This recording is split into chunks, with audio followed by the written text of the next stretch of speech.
Dinner took a little bit longer than expected. I had to make mashed potatoes and some grated beets, so those things took a while to cook up. So thought I'd be done much quicker. But anyway, let's finish up what we started, and hopefully in the half hour we'll be able to finish up everything here. So the part that we're on right now is making sure that we can register a user. So let's take a look at where we got to here. So we have this idea that we want a session ID for the registration. So I'm guessing it's a registration. Not sure if it's a registration ID. I guess maybe it's a registration ID. Since we don't want those to be guessable, otherwise I could use the name as the ID. So I'm thinking that's the only thing I really want to change. So we don't really track users. This is a trusted system. So I think we would do a registration ID.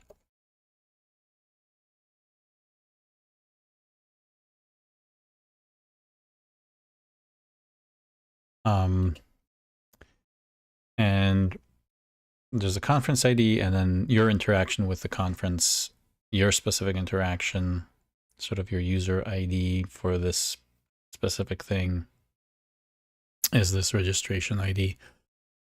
So let's take a look at, make sure that we use registration ID in the rest of, right, so here, registration closes, registered, conference ID, session ID, this is the registration ID, and command registration ID, and that's where we want to post. So we have registration ID, and that makes more sense. Conference session ID, we want that to be registration ID.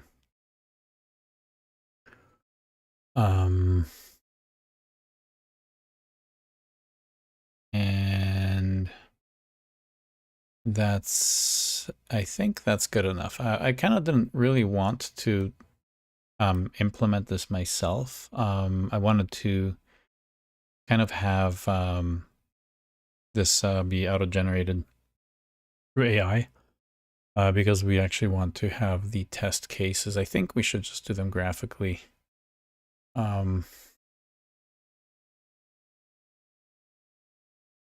So, you know, we would just copy one of the arrows from here. We're on the event model. Grab one of these, copy that, and paste here. Here we have our little timeline, and we'll be testing this register. And again, I think we really want this to be registration ID.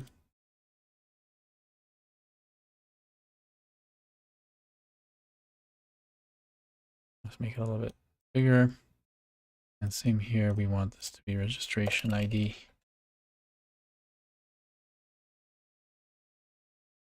I should start using a little bit more of a similar naming and convention throughout all this, just so that when the AI looks at the XML for this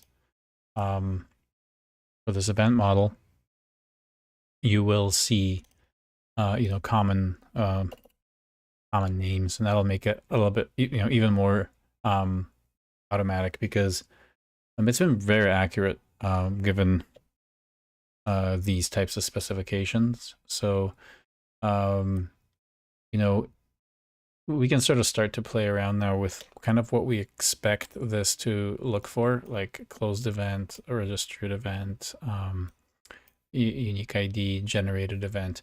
And and this is this should actually be renamed to unique conference ID generated event. So it's definitely going to be one session where we kind of review all of this and say, you know, what do we need to change to make it a little bit better? And consistent.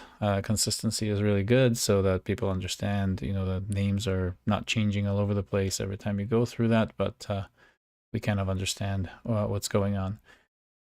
So if we try to, let's copy one of our error conditions here. So this red one will do. Copy and paste it here.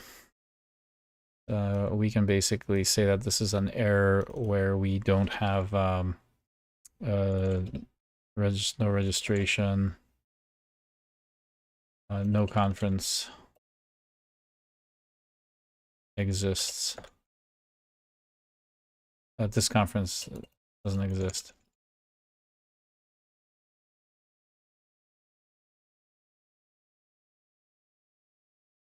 Right, and so we can look in our implementation here where, you know, this is closed.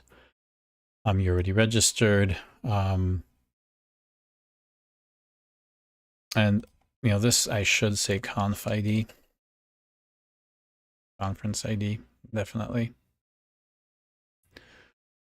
Yeah,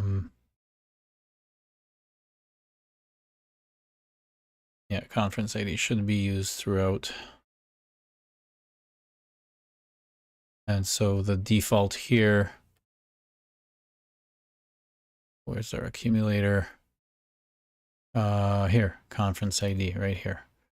Right, so we have that as null.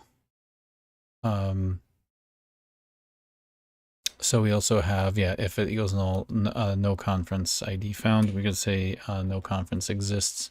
Yeah, this conference doesn't exist.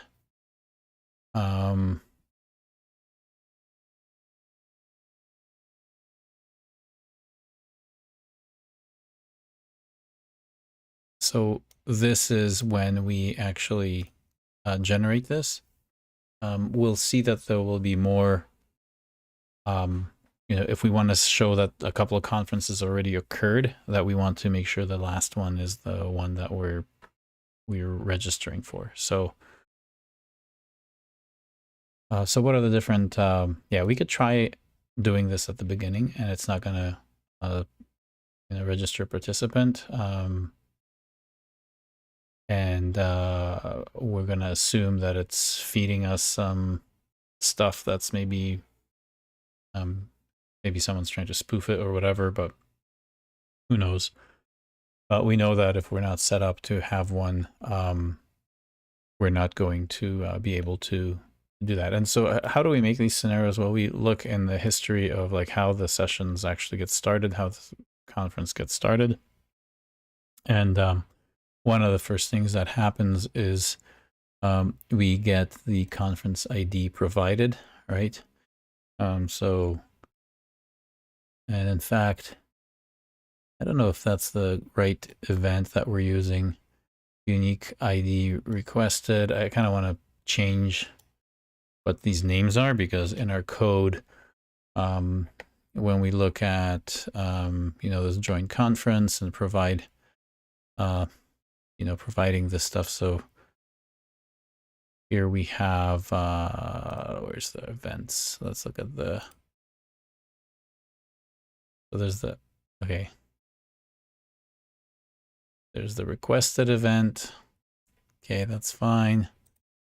And over here we have probably the provided one event, unique ID generated event. So that's kind of, you know, what we want instead of this.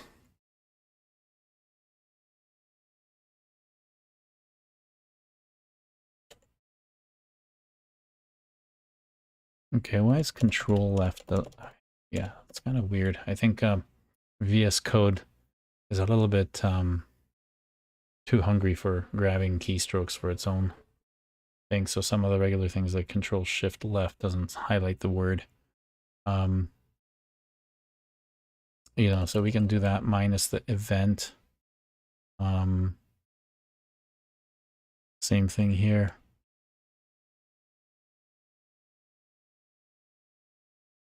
Oops. Why is that? What did it do now? Jumping all over the place. So we're here. Oh, it pasted something gigantic in there. We had this to copy, so we want that to, right. And of course it does give me the HTML. One of the sessions we showed how VS Code provides multiple versions of the clipboard, including formatted text into HTML, and of course Draw.io accepts HTML for pasting, for styling and all that. Yeah, we went through that quite a bit, and it's kind of a pain in the butt or a workaround. Yeah, why did we I guess what I'm going to do is just copy this one because it doesn't have the formatting. For some reason it's dragging the formatting in right now. Okay, oops. Copy that and do that here.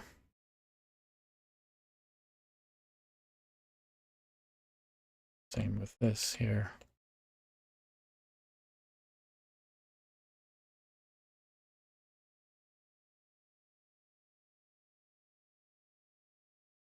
And of course we'll have those over there as well. So part of the reason a lot of people are making event modeling tooling is so that renaming things like this would be, you know, quite easy.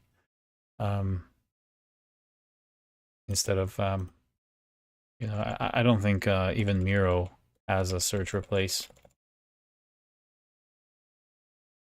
So you can't even do it that way. Not sure if this does edit.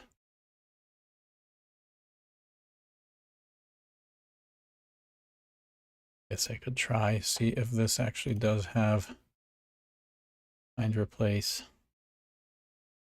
And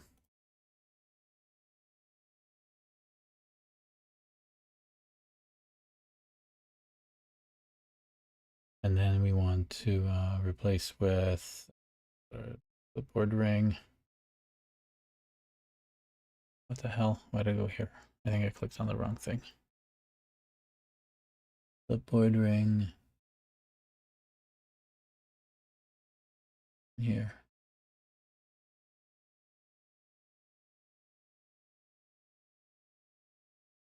Did I crash it? I think I did crash it. Okay, yeah. It's crashed. VS Code is fun sometimes. Especially with some of these plugins. Just doesn't play nice. Up again.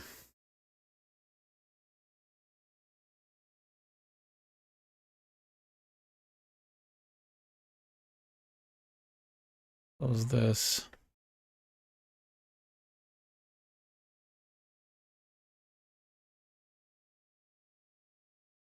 Let's go back to where we were. Sure that we're on the right one here. Yeah, that's the design branch that we have as a working folder. And we were slowly changing these. And I'm not going to bother. I think the search replace is actually crashing it, so I'm just there.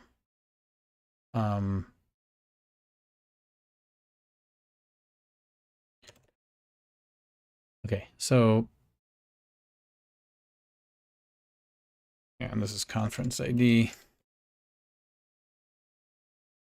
You get the picture. So I'm going to copy this as being one of the preceding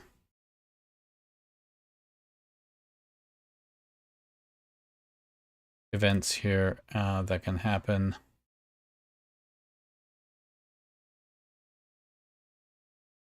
Let's take the progress off for a second. See things without the progress. And we posted it in the progress. So let's Control Z that. Go here to the event model and then just here. Okay. So if we have a unique ID generated for this, but let's say now we try to do this without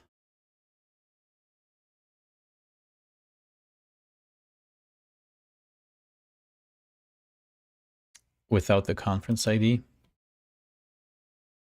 I mean,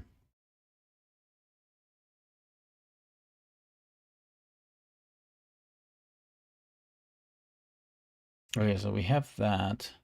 At this point, I think we can, because right now we just get the URL. So actually it should work. Here it doesn't. And this actually has to be done here because there's no point in putting it up here. This means no history. Just like this has no history. This exception is not an event. So this actually has to go down here. So as a result here, we want kind of what we put into our implementation where we store the result of this function is the event here, which is a registered event. So in terms of this, the result is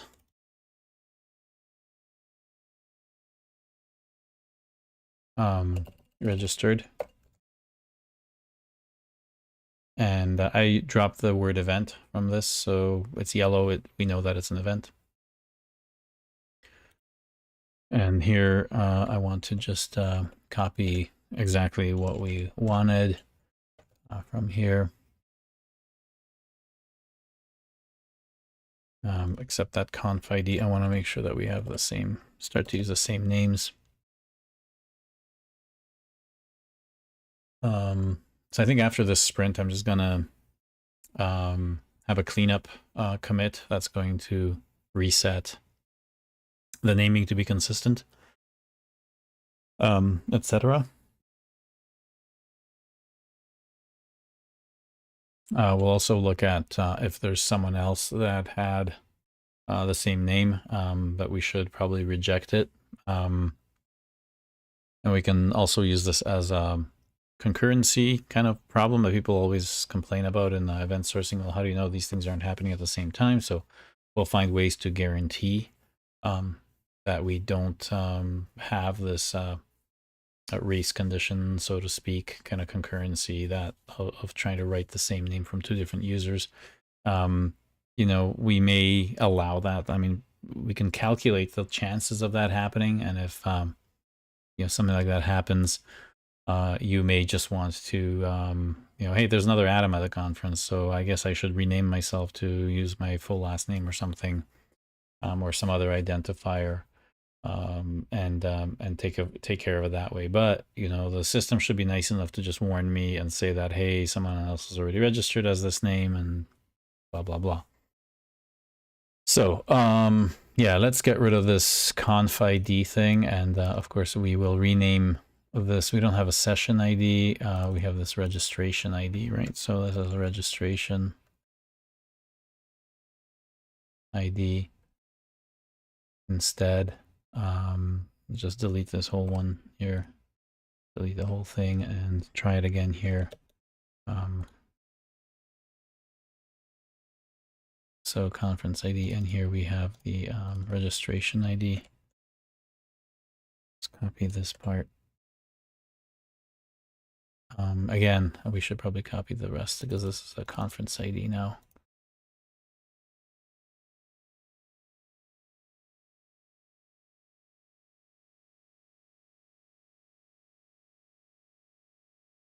Do that, and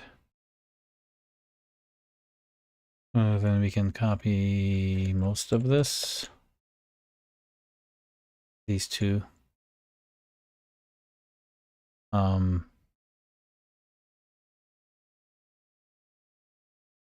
In fact, I think kind of want it to look the same, so just get rid of this here.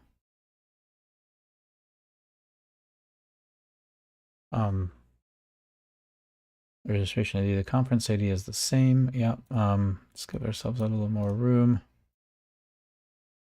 Okay, so here's our first successful test. When we run this, this has the history of having this conference ID already there. And if we do and we register with the proper conference ID, then it will allow to store that Adam is registered for this conference. This is the identifier that this registration will carry all my actions together. So when I'm voting for topics, when I'm suggesting topics, we understand that we're going to be able to find all my actions by that registration ID. Okay. And that's good enough. So what else do we have? We have a couple of other, so if we try to register again, right? So if I do this and try to register again, this is already in the history. And so, you know, we can copy this error, and here we can basically say, you already registered. What's the exact wording that we have? You already registered. Okay. So yeah, you already registered. And then we can do another timeline where shrink that and copy that. And now move this down here. This is our second timeline, right? So we can start to add the namings of this,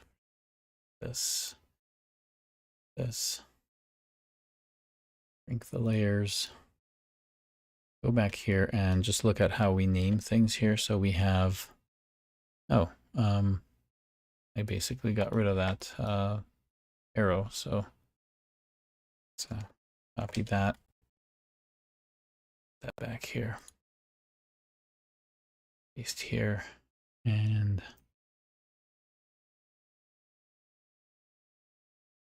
shrink that to the appropriate size.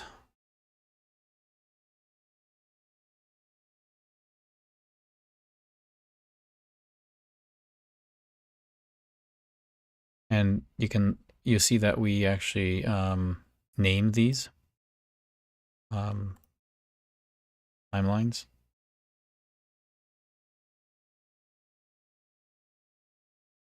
Move this down, and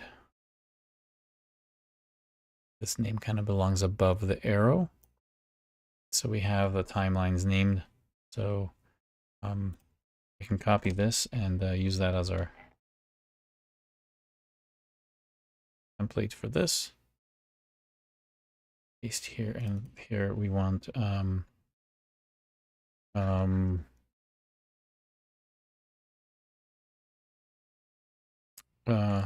first timeline. I don't have a better name for it. Usually we have a happy path, but we're starting off with quite unhappy situations. So here I want to do a second timeline. Paste here. And the second timeline, the reason I want a second timeline is we want to look at kind of how we went from something with this, where we have previous event where this conference exists. So we got the QR code and we scanned it, and now we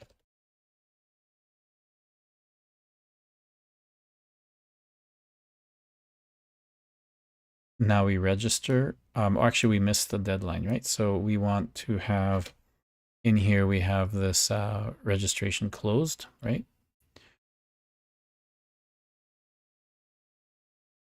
So just copy this one, and let's just say we have registration closed.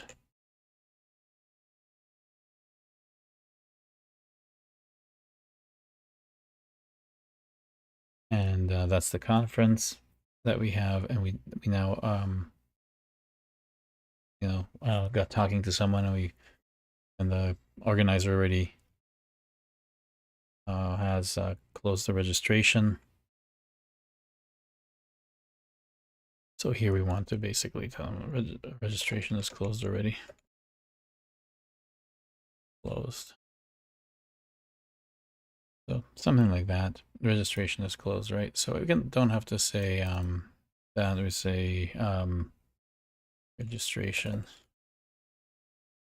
is closed.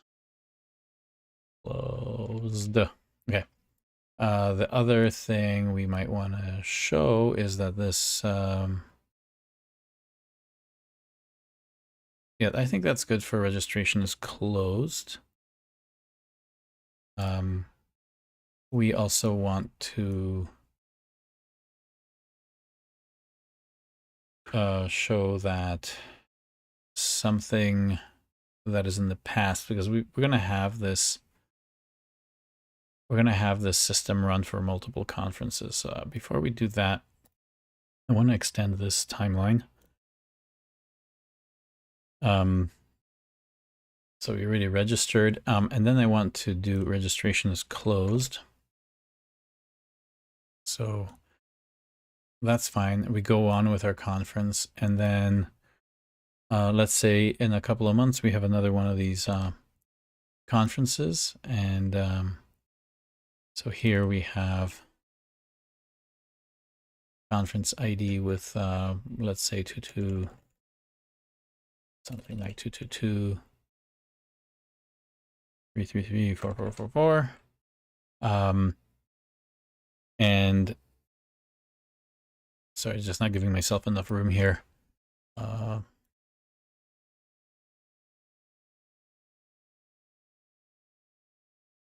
So if we have this registration closed, but now we have another conference opening up, I want to show that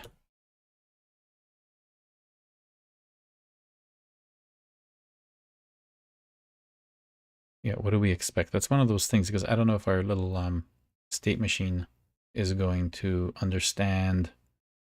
Basically, it's just going to walk through everything, and as we have conferences opening and closing, it's going to be a finite state machine that's going to not have oh, that's interesting, that got attached. That's kind of cool. I wonder, this gives me an idea, because if we can attach things like this, I don't necessarily have to have them as rectangles that are kind of containing one contains the other, or groupings and anything like that. So if I have some attachments to these things in some other way, I could probably have some automation that reads those connections. But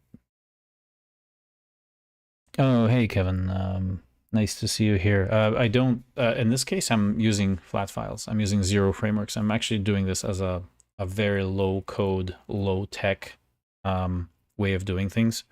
So you'll notice that here I'm only looking at files. I mean, you don't even see that it's files. Right here we have like a collection of JSON objects, right? As the history, we have a command that's just a JSON object. And you'll notice that by the way, you can look at this on GitHub if you want. But here we have, to get events, you're basically reading the event store, which is the event stream of the current directory, right? So we have that here, and I have a bunch of fake events that enable you to work on any one of these slices. So yeah, there is no framework. The pub sub, there isn't any. You're just reading the files all the time. So this is kind of like the best way to really get comfortable with event sourcing, understanding that you're not losing information. And in fact, the pub sub stuff that you read about online is actually secondary. The number one thing that you have to really get your mind around is that you're just storing more and more information, and essentially you're doing these left folds over that information to get state. And so this is actually a really good example of what we're going through here with these conferences being opened and closed and going through some of these scenarios. The left fold, the accumulator that goes over the events, which are obviously sitting just in files on the file system, is just walking through them and changing the state for being able to either accept or reject the command that you want to do. So this is why we're doing that. And one of the things that we just noticed is if we want to have a registration closed and then do another event, like another, not event, another conference. I guess the word event here is kind of a little bit bad in this domain because it can mean a conference. So in this case here, you know, I want to show that this is, what is this going to, you know, what is this same command going to give as an error? And it's going to say, no, the conference doesn't exist yet, because the implementation, as you can see, this accumulator, as we're going through all of this, all it's keeping track of is whether registration is closed, whether you're already registered, and whether you have a conference ID. So, or what the conference ID of the current one. So here we have to say, you know, the registered state conference ID doesn't equal null, but this is actually going to fail. This is the wrong implementation. What I want to see is if AI actually picks up this error here, because this is supposed to have either null or it doesn't equal your the conference ID in the command you're trying to execute. So this is not going to work for this test scenario here. Like for this scenario where this is your event history, where we closed one conference. We closed one conference, the registration's closed, and then we come back a couple of months and start it again with a new ID. And I try to do this with the old one. Maybe I didn't refresh my browser from the last one, and I think I'm on the current page of the conference organizer, but I'm not. I still have an old page that was cached in my browser on my phone, and I hit submit. It should find, you know, it should give me this one, right? It should really give me this. And if I, however, follow that up by refreshing the screen or just scanning the QR code that the organizer is displaying, you know, if I retry it again with the conference ID being, you know, the current one, then things should go according to plan, right? So if I have that, then I should have a proper registration, just like here. And in fact, I just don't like the way this is kind of big. These are a little bit too narrow, and so we're doing this silly word wrap for these longer numbers. That's fine. We can do some alignment, I guess. Forget whether this thing actually has this arrange, align angle, but it doesn't. Yeah, it has constrained proportions. I don't know how to use this actually.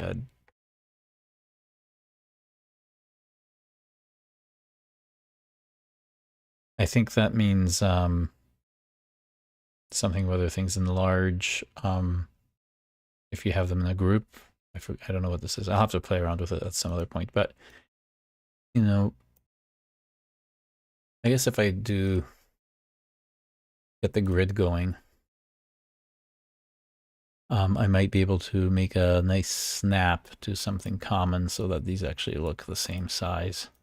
Kind of irritating, right? That they're all just slightly out of whack in terms of size and alignment. So, you know, let it click around for a bit here until it snaps somewhere. Same with this, and then, you know, Obviously, this is the wrong size as well. So, okay, so we're kind of making it look decent, and this is a little bit too long. Let's just say that one is the one that's going to be the largest, and so we can stretch these ones out just a tad and make sure that they're the same size. Yeah, I know it's tedious, and once we have proper tooling for event modeling, then we'll this will all be super fun and easy without this tedious stuff. So I'm looking forward to that. And why is that doing that?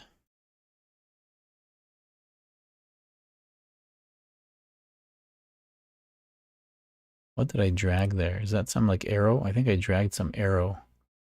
And okay, so that's that.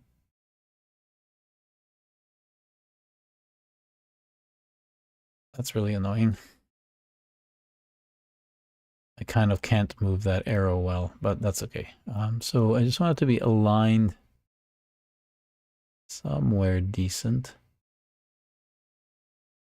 I'm trying to, sorry, I'm squinting to just kind of look at the dark grid behind the scenes here. Yeah,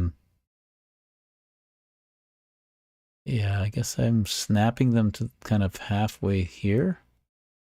Okay, that's fine. And then this one's the same size. I'm going to snap that to this. Snap that to this, I guess halfway. And again, the alignment is just a little bit off. It's very strange. Okay, so I can quickly align all these using some of this other stuff in arrangement here, but I want to get them all to be the same size. Whatever. Another time. They're aligning a little better. This is a slightly wrong size, both width and that.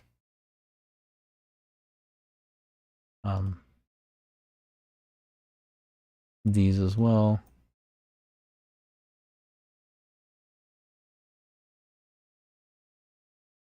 Okay.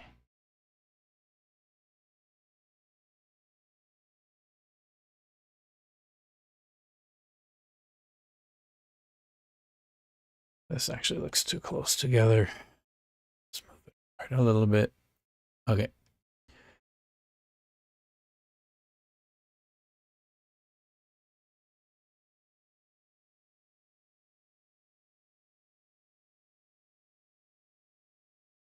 Okay, so there we go.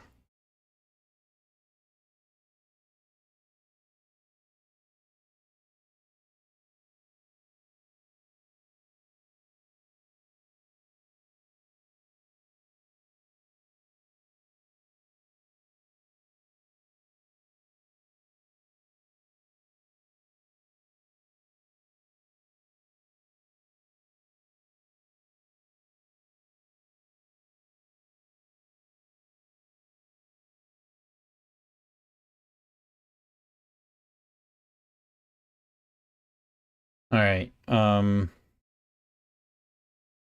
So now that we got it formatted a little bit better,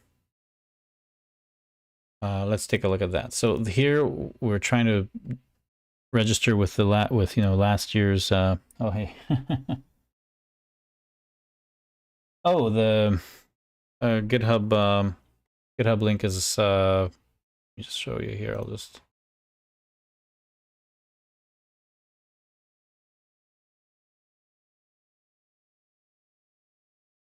There you go. Event-modeling is the organization, and in there you'll see the Open Spaces Como Camp. So yeah.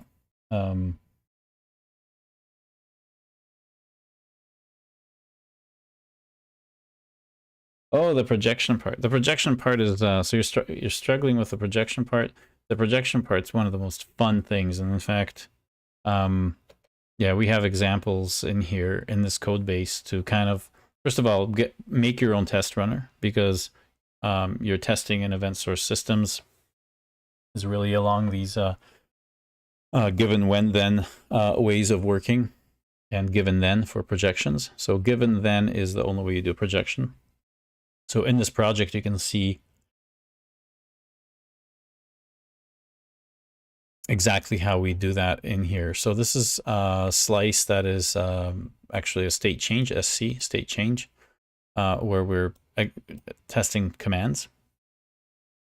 But we do have others, such as the state view, for example, for this to-do list.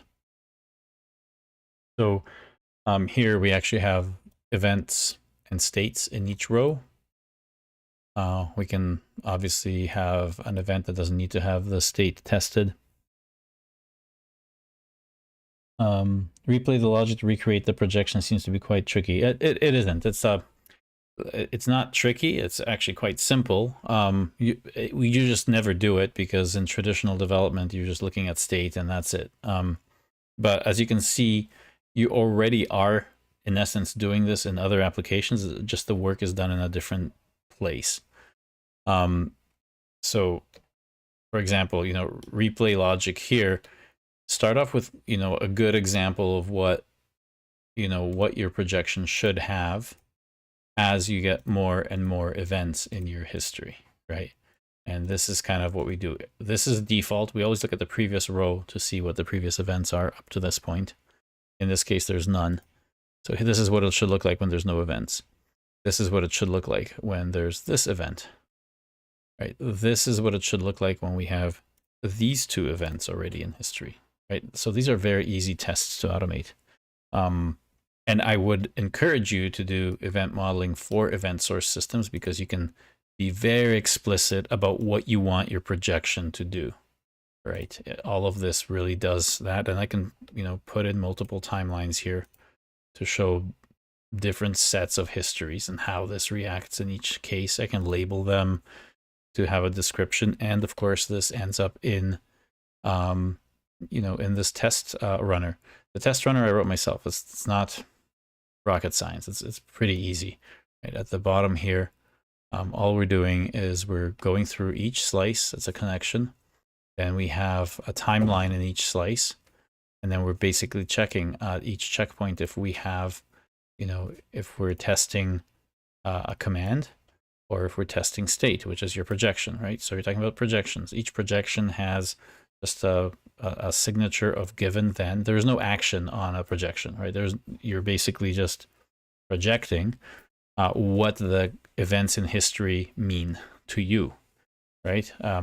And so it only has a given then because there is no action. A command has a setup given the previous history, which it kind of determines the state of the system. Then you try to do your command, right? When you do this command, then you check, or in this case, it's an exception. But in this case, you're checking for regular stuff. So you're checking for another event to be added. And that's why this format works really well. So I can show an exception. There's no history here. I'm getting something providing me an ID. I say, well, sorry, there was no request. So even though you're trying to provide an ID, I don't have an existing request for one. Here's an exception. And likewise for this registration piece for people registering for this conference, right? Same thing here. But for the projections, it's a little bit simpler, right? We have just the green boxes, which means we just look at the previous rows for the history of tests. So I hope that helps. I don't know. Join the Discord. It's in the bottom banner. And of course, more resources on the front page, especially Martin's book on event sourcing. It uses this notation to explain event sourcing. So highly recommend getting his book. I wrote the foreword for it. So it's kind of finally someone's written something I was looking to write. But it's good that there's someone else that wrote it. So it's not coming from the same person. I'm happy about that. And also saves me a lot of work. I've been busy with running my business. So I will still write a book that's exclusive about this notation, right? So, but it's pretty easy. You don't need to read a book to understand what's going on here. Just a few conventions for kind of explaining, what's going on left to right. And yeah, if you look at the history on the Git repo, I am committing this the changes to this diagram, to this event model diagram in a separate branch. I don't want it to ebb and flow with merging and all of that of the functionality. So this is exclusively committed to one separate branch. And so, yeah, take a look at that. And of course, there will be some older branches from when we started this repo at Como Camp last year in Austria. So just ignore those other branches. Just look at all the branches that are BPFs. I also have a bit of a config here. So git config list. I think the local one. Yeah, so where's that here? Okay, so yeah, remote. So basically I want only to pay attention to branches that start with BPF. So this tracking and fetching just does that.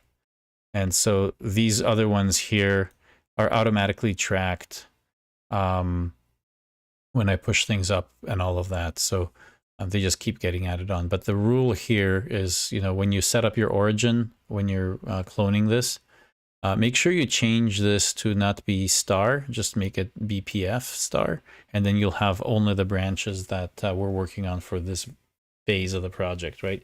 And the reason it's called BPF, it's branch per feature, is because I started off the work on this to demonstrate the branch per feature, how we isolate each slice in a branch and how we continually integrate them as we go along and things like that. So okay, great. I'm happy that you got the book. Definitely read it. It's good, and definitely, you know, join the community. To a lot of people discussing the concepts in the book in the community. So yeah, happy that you have it and that you're gonna start reading it. But certainly don't have to read all of it in one go. You can keep referencing it. You know, the nice thing about it is that as you go through the book, each of these concepts gets applied with like a real world example. So, you know, it's nice. It's a good book. But let's continue on with this scenario here. So I have this registration here, and this conference doesn't exist.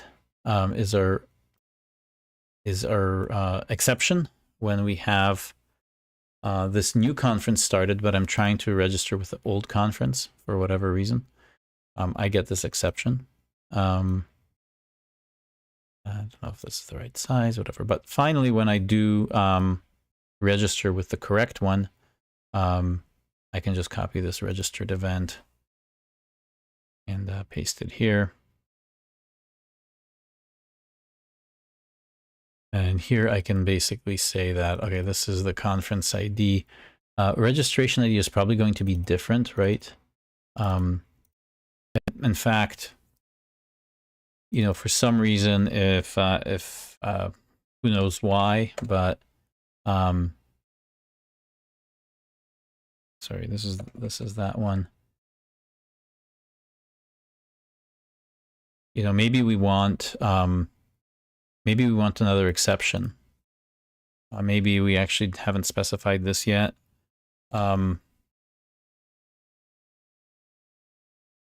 Maybe we want to have another exception called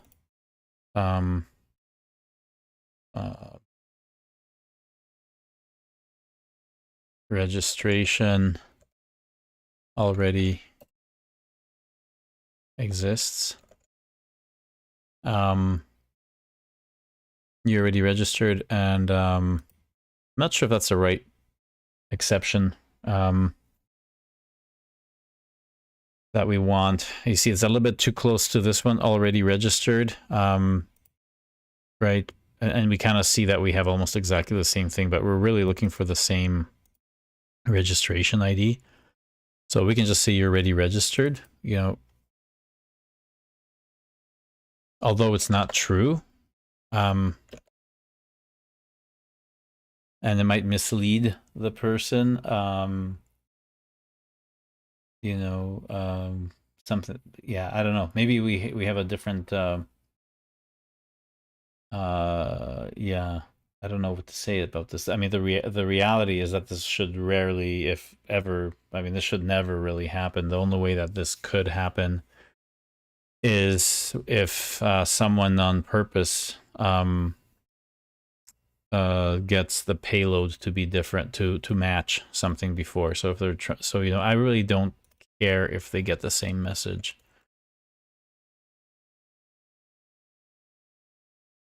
If they're gonna go like, huh, why? Well, you shouldn't use the same registration ID. Maybe it's because if we propagate the registration ID in the URL, I think we will be doing that. There is kind of someone maybe manually.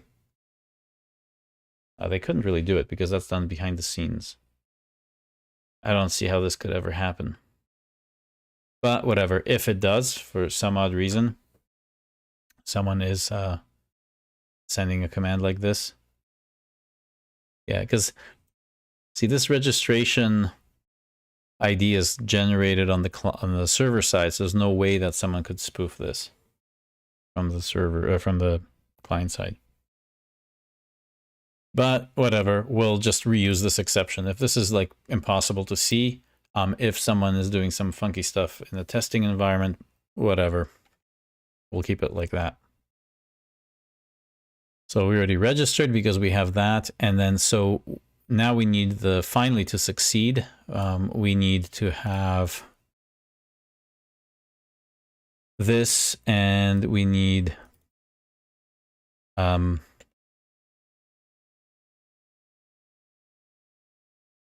let's just do an AAAA-BBBB in here.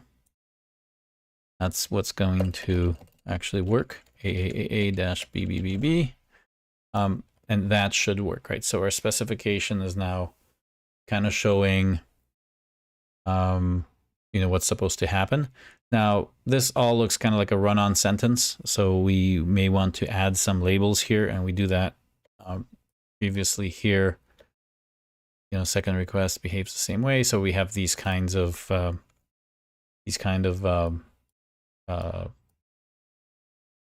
notations, I guess. You could call them code comments, but it's not really code. It's just comments on the progress.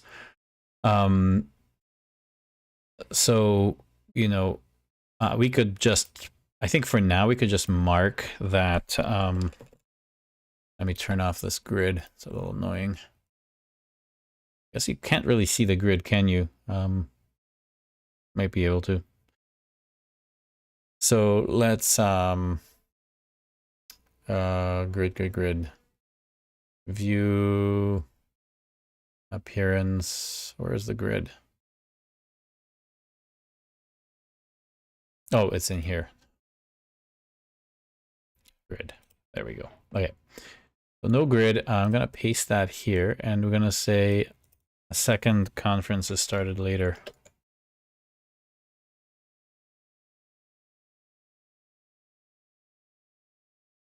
I'm just gonna have this.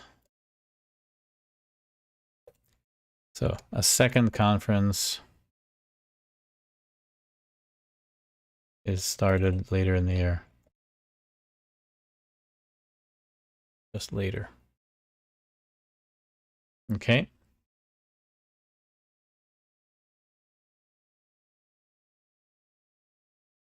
Now, the important thing is that we are omitting some of the other events that we don't need. So in the realistic timeline, we'll have unrelated events such as naming the conference, etc. But you can see that we can focus on the pertinent events only in here. This is why this deeper dive into a particular slice makes sense here. I guess I can turn my slices back on. Layers, progress. Okay, so we need a little more room here. There we go. Okay. So see, we have, and actually we need this to kind of move down a little bit.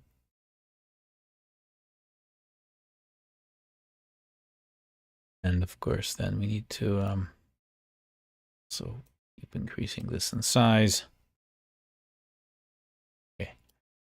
So I kind of don't want these to be too long either because too wordy.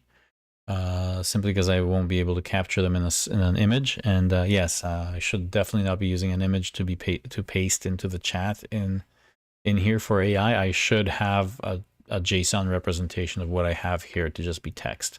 But it's just fun to show that, yeah, you can bring a whiteboard version of this. If you're doing this with sticky notes, you can take a picture and then push the picture up in here. We might be able to do that as a fun experiment. I think I'll get some sticky notes and take a photo of some, handwritten things on sticky notes and the equivalent of this, and paste it into Cursor AI and watch that it actually does this properly. So our alignment kind of sucks here, but whatever. The reason I'm worried about the alignment is I actually want the AI to kind of understand that these are the, swim lanes, and we are kind of trying to keep things uniform so that we understand, what's going on. So registration is closed. Here we have first timeline.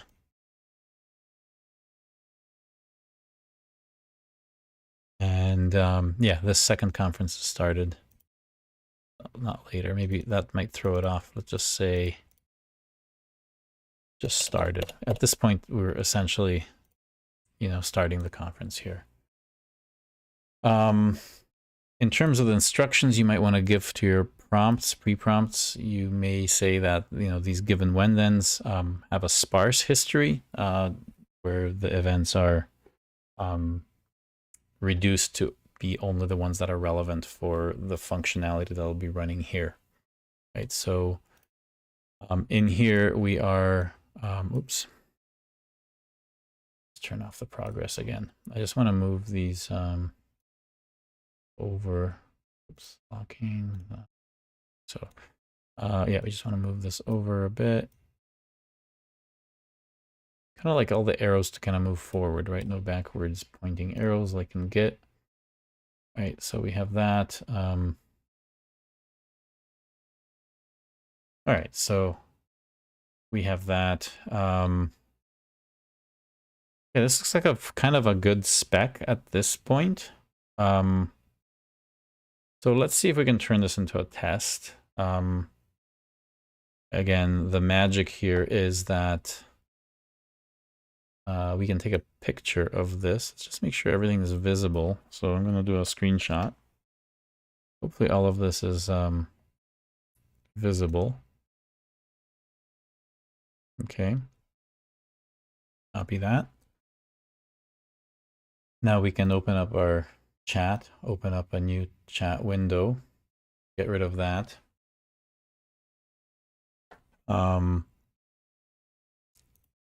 And so somewhere down here, I'm wondering if we can say insert. I haven't tried this before. Let's see if we can try this.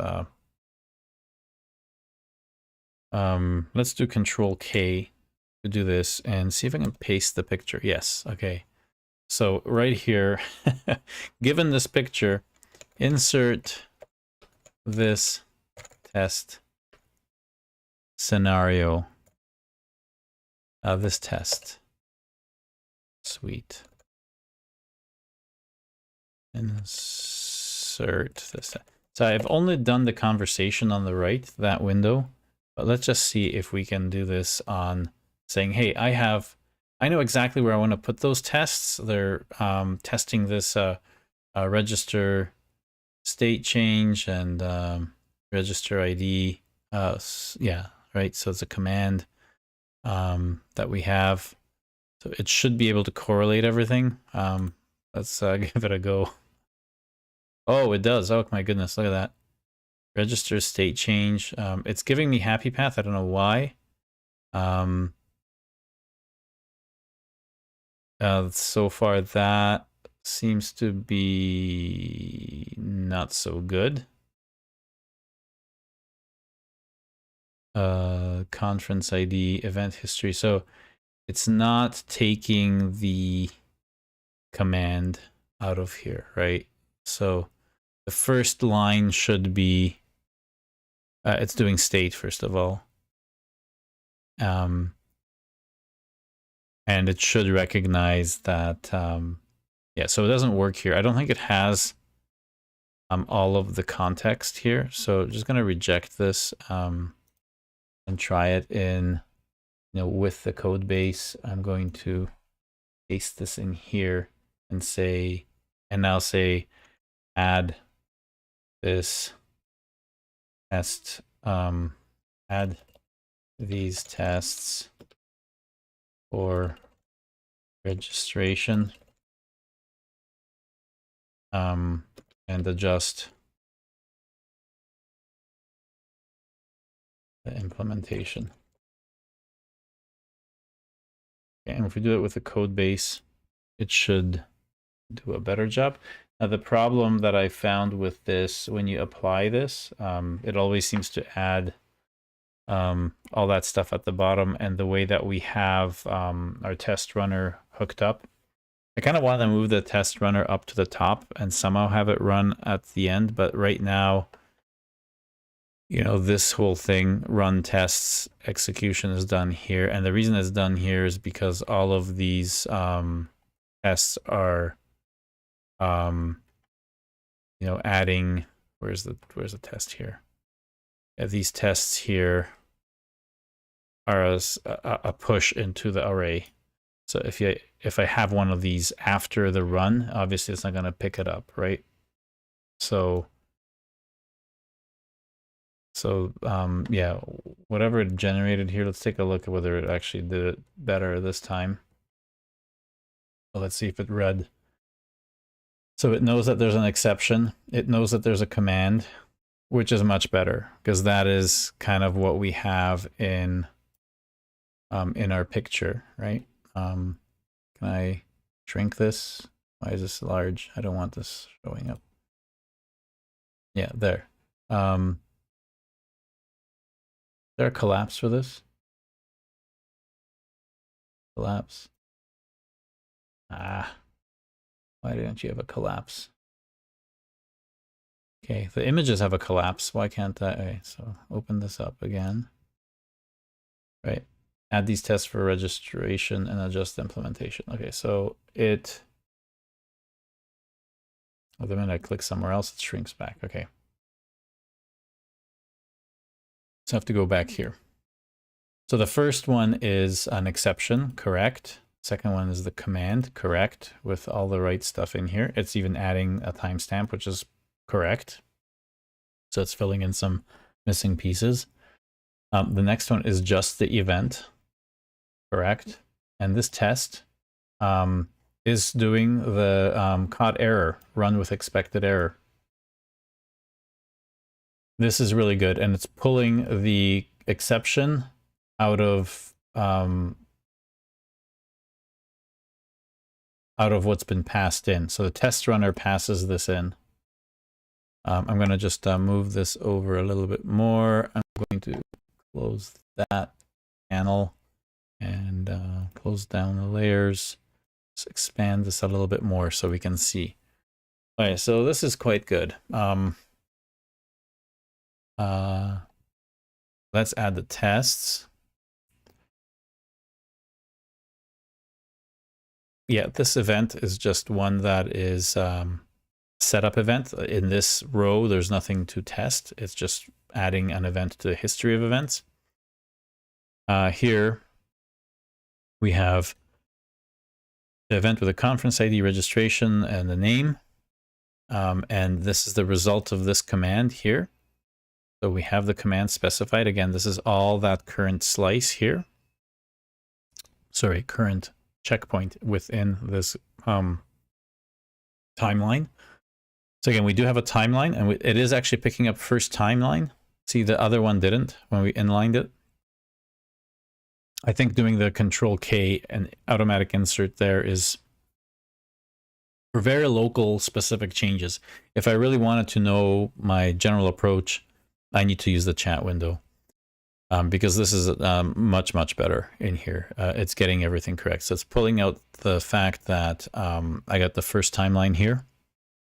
Oh yeah, this is Cursor, but it's it's Cursor AI, which is obviously a fork of VS Code.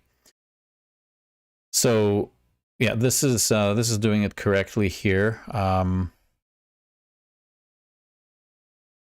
We have the test here, register state, should be registered, yeah, should match. So it's basically saying that, okay, if I do this command, I expect these properties in there, which is good. Next thing here, if I try to register again, the exception here is I already registered. I'm trying to do the same thing. Again, the events, this history is really the accumulation of all the previous events here, which includes this registered event, which is why we're going to have this exception. So that's good. So yeah, the code generation here is spot on. I'm actually quite impressed. This is better than what I put here because it is it knows I need the timestamps in here too. So it's phenomenal actually. This is very good. Again, we have this registration closed event. Did it not do this? Yeah, it did pick this up before a second conference is started here. It missed it, right? It's supposed to have this I think I named it something last time when I said progress colon or something in this green text. So the only mistake it did is it didn't pick this up. And again, if we do a non-image version of the specification, it probably will be totally fine with picking all of these up. It is giving us the setup though with these additional events. It is getting the data correct in there. It is testing for another exception, but it didn't. Yeah, it's failing here. It's only tested one thing. This conference doesn't exist, and it's only picking up this first one, and it stopped here, and then it just jumped to the next one. Okay, so I don't know why it did that. Test scoring is attempting. Okay, yeah, this so it wasn't complete. But it did update the state change here. The functionality is written to do that. Maybe it decided that it already covered these tests here and threw them out, but maybe not. Let's just say don't skip any rows in the timelines.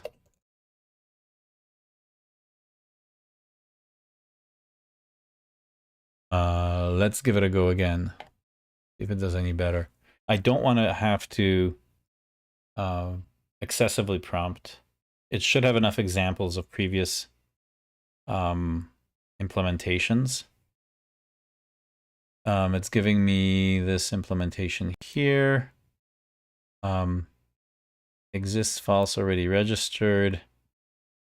Okay, cool. So it's got this kind of, it has a different accumulator that it starts with. Whether the conference exists, whether registration is closed, already closed. This is bad. Or maybe it isn't. That's actually good. So this is this is good. This is the event that we want to get back. Conference ID, registration ID. We want the name that you registered with and a timestamp. Okay, so that is correct. The accumulator is odd because it's not.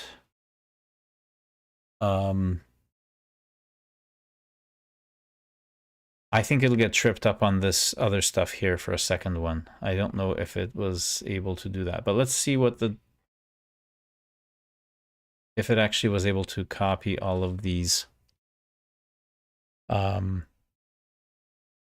examples. So At the top, we have the exception. That looks okay. Then we have the setup event. Yep. Then we have the success event here, where we have, so this row here corresponds to this object representing the row here, where we have the event, we have the command.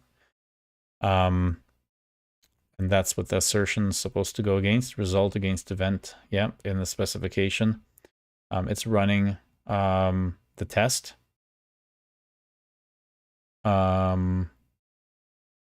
Sorry, it's specifying the test. It's not running it. It's specifying the test with a proper name, and it has the given when then events command event, a given when then format. That's good. Then it's got this already registered. That progress marker. That's what I was looking for. So now it picked up this, right? A second conference has started. That's really good. So now it's got this. And again, it gets thrown through a loop here. It's not doing these additional exceptions, right? I don't know why it's skipping these extra 2 rows.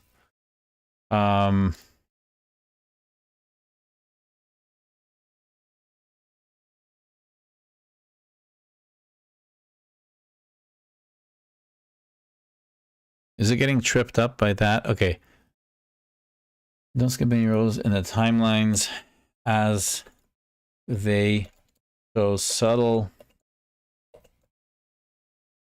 differences by trying to reuse conference IDs of old conferences. I shouldn't have to prompt it like this. I'm just morbidly curious at this point to see if it can be trained to do something. This is the first time that I've seen it skip rows in this. I've done this twice before on this stream. Once for a state change, once for a state view, and I guess they were much more simple. They ended up, the code generation was perfect. It implemented every single row of one of these specifications, and it did the implementation as well perfectly, and everything ran with everything green in the tests on the first go. So this is the first time maybe I'm giving it a little bit, something that's a little bit too tricky. We have this marker here, and we should have 4 rows right after this. 1, 2, 3, 4 rows after the marker. So progress marker is here. And then we have, oh good, so we have 1, 2, 3. We only have 3. It missed the last one. Oh, so close. But you know what? It's actually a good start. I mean, it did 90% of the work for me. I can go and edit this manually and add the extra row here quite easily. So let's not beat a dead horse to death here, and let's go and actually just implement this. And I think this will be it for me tonight because it's already getting too close to midnight. So tomorrow I'll finish the next slice. I thought I was going to do more tonight, but I kind of wanted to go down this testing rabbit hole again, just to have some more examples, because I could have just kept plowing through with no tests, which would have been fine. Could have retroactively added them. That's not a problem. I don't mind doing that. I think it's okay, especially with testing is not as important if you're doing event sourcing. The breadcrumb trail that you have of events being written as you go through your workflows is way, way, way more useful than unit tests failing. People will want you to think that that's not true, but in our experience over the last 10 years with major projects and supporting them and maintaining them, there's nothing better than being able to see a log that's trustworthy, that actually is the state of the system all along the way. So being able to replay things up to a certain point, see exactly why a certain projection showed what it showed at a certain time, with guaranteed accuracy. There's no unit tests that are better. We do these just because it's not really about whether the tests fail and show you a failure. When we refactor or change the whole solution, we're throwing away and replacing entire slices, so we're not doing a lot of maintenance. So it's really odd to see one of these things fail after you implemented something else somewhere else in the workflow. That just doesn't happen. So in other words, the tests aren't that as important when you have event sourcing, which is much more helpful. So let's just implement this thing and see where it adds it. First of all, before we implement it, we want to just double check that our unit tests are still running. Actually, we're still, we're just looking at these slices. So, whoa, why do we not have node here? NVM use latest. Okay. Okay, so that runs the solution, but we want the tests. Aha. npm install.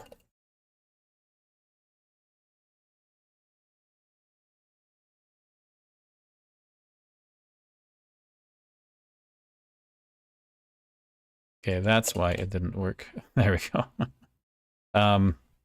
So all our tests work currently. Now we're going to add these tests.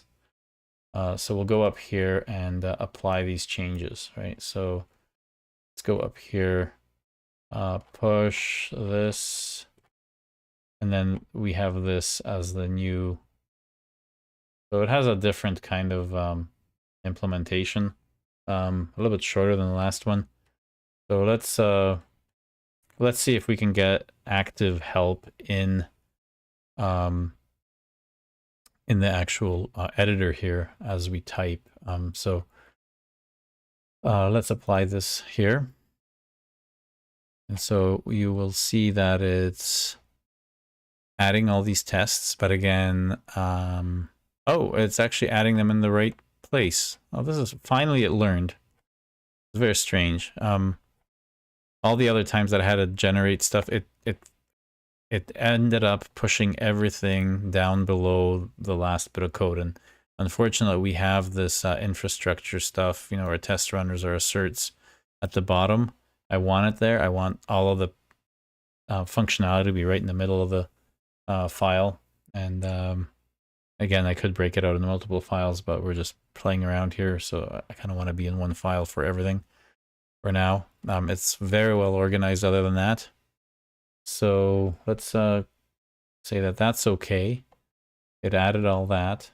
And then let's, it should be able to update this functionality. Oh, it already exists in code. Interesting. So maybe why it skipped that those 2 rows, or at least the last row, is because it saw my implementation and said, we really don't need this. But it shouldn't take liberties like that. It should really just say, hey, these are the specs that I drew in the event model. Follow suit and, create an entry for each of these rows, and not don't argue about it. So yeah, let's see.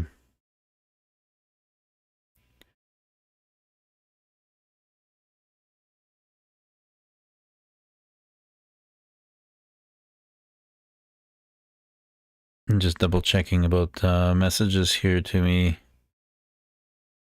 Yeah, a lot of activity today. A lot of people are building event modeling tooling, which is really cool. So I had 3 different people developing 3 different tools for event modeling today. So really good efforts.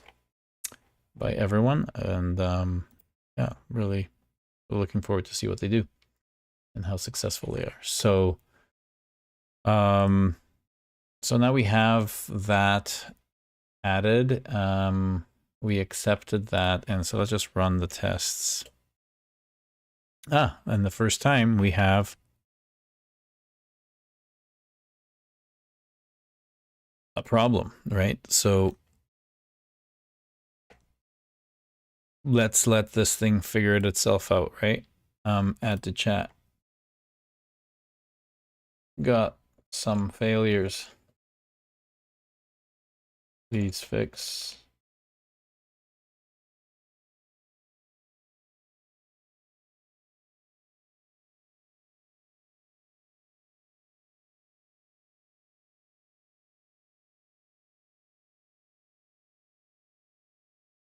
Okay, I don't care.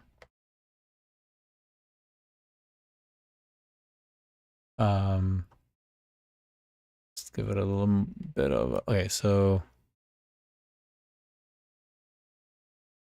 Oh, active conferences. No. Well, let's just see. Fine. It'll keep track of all the conferences. Let's see if that works. Yeah, still failure though. So let's give it that. Okay. So this testing slice registration state change. Okay, so let's copy that. Add to chat. Still have one test failing.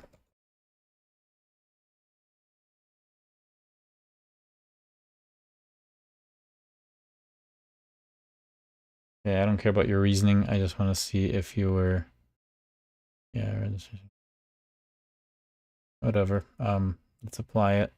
And if you're so smart, it should work, right? Yeah.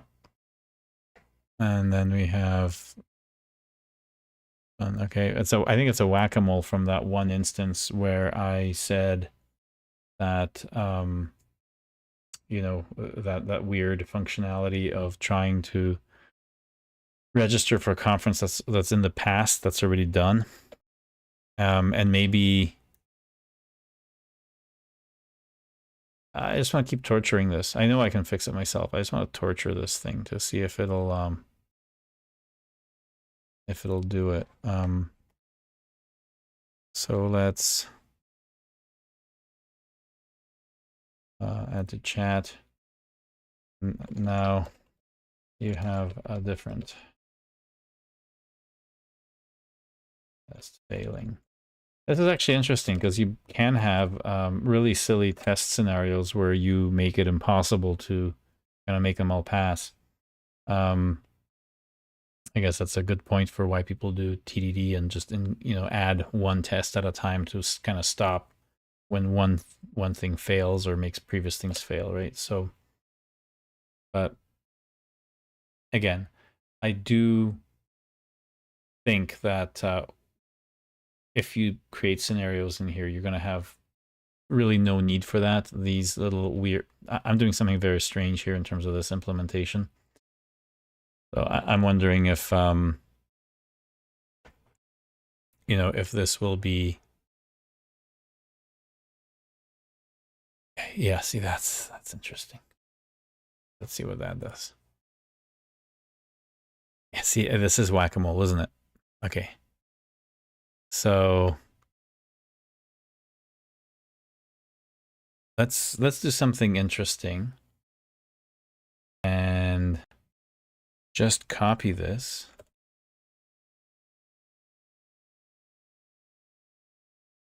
Make sure the original failure doesn't happen either, and paste that in and do that.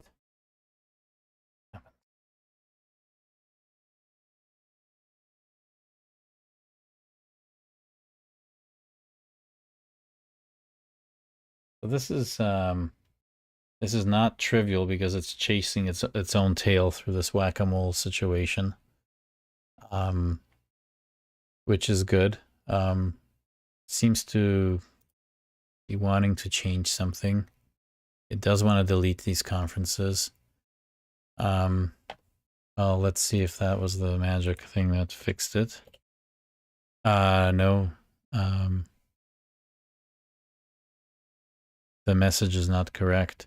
So, are we asking for the impossible here? Let's take a look at our draw.io.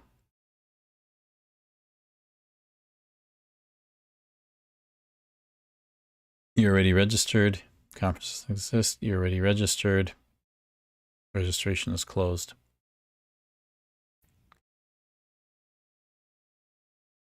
Conference doesn't exist. You're already registered. Conference doesn't exist.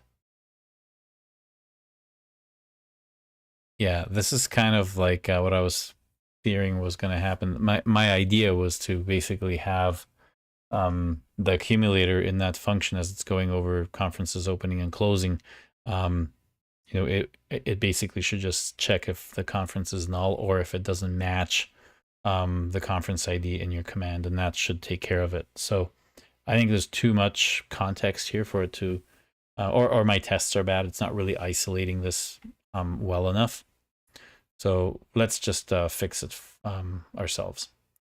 So registration is closed. That's fine. Here we have registrations closed, and we have this, and then we try to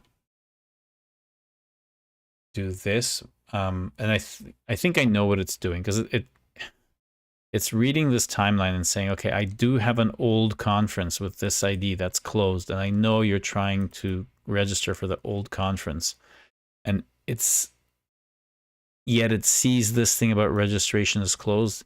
And that is true. This registration is closed for this old conference in here. Instead, it's being forced to give a different error message for the same logic it wants to use for both places, right? So I can see that we're really, you know, we really gave it something that it's not able to reason about. And of course, most of the implementations out there are not event sourced, so we're looking at a very small percentage of the source code that all these LLMs have been trained on to kind of go through this. But it gave us most of the hard typing. So let's make it stop struggling here and just implement the rest of this. I'm going to move this app.js to be another. Oh, can I just split it? I guess I have to split it here. Split right. And then close this. I can look at this for reference. And I can basically say, okay, the registration is closed. I could say, you know, what if I make this exception here, registration is closed because I have referenced that. Let's just give it one more try. All right, let's see if it does that. If I change the test here to basically say, instead of conference doesn't exist, where's that exception? Progress marker, conference doesn't exist, progress marker. Event command. Wait a second. There's another problem here. There's a bigger problem. It didn't do this correctly. It's ignoring these exceptions. Or am I looking at the wrong place? I think I'm looking at the wrong place. So yeah. Oh no, it did a horrible job. Okay. It's got. Oh no, I'm looking at the wrong thing. Very bad job. Registration state change.